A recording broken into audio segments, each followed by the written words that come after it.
السلام علیکم پیارے بچوں، آج جو کہانی میں آپ کو سنانے جا رہا ہوں اس کا عنوان ہے وقت کا کھیل۔ کسی زمانے میں ایک گاؤں میں ایک غریب آدمی رہتا تھا۔ اس کا نام اسلم تھا۔ وہ رسیاں بیچ کر اپنا اور اپنی بیوی بچوں کا پیٹ پالتا تھا۔ ایک روز اس کی دکان پر ایک سوداگر آیا۔ سوداگر کے ساتھ اس کا ایک دوست بھی تھا۔ اسلم ان کو رسے دکھانے لگا۔ سوداگر نے اپنے دوست سے کہا، میں نے اکثر لوگوں کو دیکھا ہے کہ وہ دنیا میں ترقی اس لیے کر جاتے ہیں کہ ان پہ قسمت اچانک مہربان ہو جاتی ہے۔ اب اس آدمی کو دیکھ لو، اگر کہیں سے کوئی رقم اس کے پاس آ جائے تو اس کا کاروبار چل نکلے گا اور یہ خود رسے بنانے کے بجائے 20 ملازم رکھ لے گا۔ معاف کرنا جناب، اسلم نے ان کی باتوں میں دخل دیتے ہوئے کہا، آپ درست فرما رہے ہیں، لیکن میرے پاس اتنی رقم آئے گی کہاں سے؟ سوداگر بولا، دینے والی تو وہ پاک ذات ہے، اس نے مجھے بہت کچھ دیا ہے۔ جب میں کسی آدمی کو امداد کا حقدار دیکھتا ہوں تو اس کی ضرور مدد کرتا ہوں۔ یہ بتاؤ کہ تم کتنی رقم سے اپنا کاروبار شروع کر سکتے ہو؟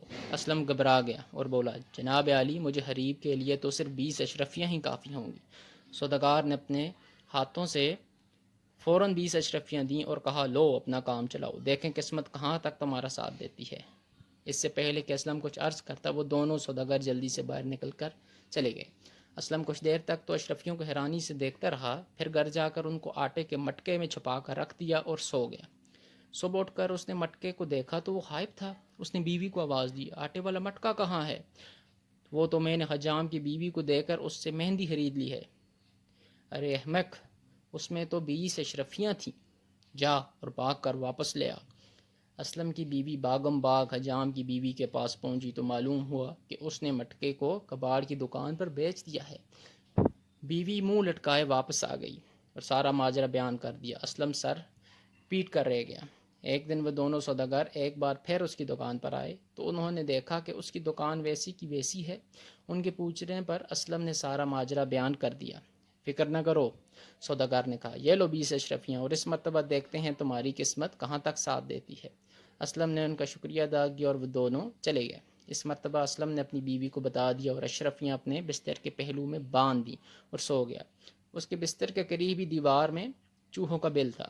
رات کو چوہے اس کے بستر کے پہلو سے اشرفیاں نکال کر اپنے بل کے اندر لے گئے۔ اسلم صبح اٹھا تو اس نے دیکھا کہ اشرفیاں غائب تھیں۔ وہ پھر سر پیٹ کر رہ گیا۔ چند روز بعد وہ دونوں سوداگر اس سے پھر ملنے کے لیے آئے تو انہوں نے دیکھا کہ اس کی دکان کا حال ویسے کا ویسا ہی ہے۔ تو انہوں نے اسلم سے پوچھا، تم نے دوسری مرتبہ بھی اشرفیاں گنوا دی؟ جب وہ جانے لگے تو سوداگر کے دوست نے اس سے کہا، آج ہمارے پاس اشرفیاں تو نہیں ہیں، لیکن یہ ایک سیسے کی دھات کا ٹکڑا ہے، یہ لے لو، شاید یہ تمہارے کسی کام آ سکے۔ یہ کہہ کر وہ دونوں چل دیے۔ اسلم نے گھر آ کر سیسے کا وہ ٹکڑا ایک کونے میں پھینک دیا اور اپنی قسمت پر آنسو بہانے لگا۔ آدھی رات ہو چکی تھی کہ اچانک دروازے پر دستک ہوئی۔ اسلم دروازے کی طرف بڑھا۔ وہاں مچھیرے کی بیوی کھڑی تھی اور بولی، میرا شوہر مچھلیاں پکڑنے کے لیے جال تیار کر رہا ہے، کل صبح اس کو مچھلیاں پکڑنے جانا ہے۔ بدقسمتی سے ہمارے پاس جال کے ساتھ لٹکانے کے لیے کوئی وزن نہیں ہے، کیا بھائی صاحب آپ کوئی بات یہ دھات کا ٹکڑا دے سکتے ہیں؟ اسلم نے بغیر کچھ کہے سنے وہ سیسے کا ٹکڑا سوداگر کی دوست کو دے دیا، اٹھا کر اس کو دے دیا۔ اگلے روز مچھیرے نے ہزاروں مچھلیاں پکڑیں اور پھر اس نے سب سے بڑی مچھلی دے کر اپنی بیوی کو اسلم کے گھر بھیجا۔ اسلم کی بیوی نے مچھلی کے قتلے کیے اور تو اس کے پیٹ میں سے ایک چمکدار پتھر نکلا۔ پتھر کی چمک اتنی زیادہ تھی کہ اسلم کو رات کے وقت اپنے گھر میں دیا جلانے کی ضرورت محسوس نہ ہوئی۔ اگلے روز ان کے گھر ایک تاجر کی بیوی آئی اور وہ اس نے اسلم کی بیوی سے دریافت کیا کہ رات تمہارے گھر میں روشنی کیسی تھی؟ بیوی نے سارا حال کہہ سنایا تو وہ کہنے لگی، اگر تم چاہو گی تو میں تمہیں 5 اشرفیاں دینے کے لیے تیار ہوں، وہ پتھر تم مجھے دے دو۔ اسلم کی بیوی نے کہا، میں اپنے شوہر سے پوچھ کر بتاؤں گی، تم کل آ جانا۔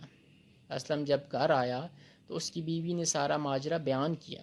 اسلم کہنے لگا، تم نے اچھا کیا کہ یہ پتھر اس کو نہیں دیا، وہ اس کی قیمت 5 اشرفیاں لگا رہی ہے تو یقیناً پتھر قیمتی ہوگا، وہ کل آئے گی تو تم انکار کر دینا۔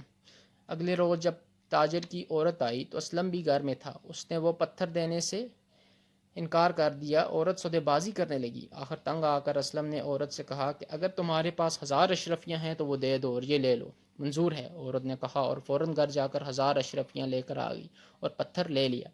اب اسلم 1000 اشرفیوں کا مالک تھا، اس کا کاروبار دن بدن ترقی کی طرف گامزن تھا۔ ایک دن وہی سوداگر دوبارہ آیا تو اسلم نے دیکھ کر حیران رہ گیا۔ تقدیر کے کھیل نرالے ہیں، جو کام اشرفیاں نہ کر سکیں وہ شیشے کی ایک بیکار ٹکڑے نے کر دکھایا۔ تو ہاں بچوں، یہ تھا آج کا سبق اور کہانی کہ وقت کا کھیل دیکھیں کہ وقت کیسے بدلتا ہے۔ کبھی انسان کے پاس بہت کچھ ہوتا ہے لیکن وہ کچھ نہیں کر پاتا، کبھی جب اللہ چاہتا ہے تو ایک ٹکڑے سے، چھوٹی سی چیز سے بھی انسان کو کہاں سے کہاں پہنچا دیتا ہے۔ تو اس لیے ہمیں ہر معاملے میں اللہ پر یقین رکھنا چاہیے اور اسی سے مانگنا چاہیے، اور اپنی نیت صاف رکھنی چاہیے، تبھی ہم کامیاب ہو سکتے ہیں۔ اوکے بچوں، اب ملتے ہیں اگلی کہانی میں۔ اللہ حافظ، اپنا خیال رکھیے گا اور اس چینل کو لازمی سبسکرائب، لائک اور شیئر کریں۔ اوکے، اللہ حافظ۔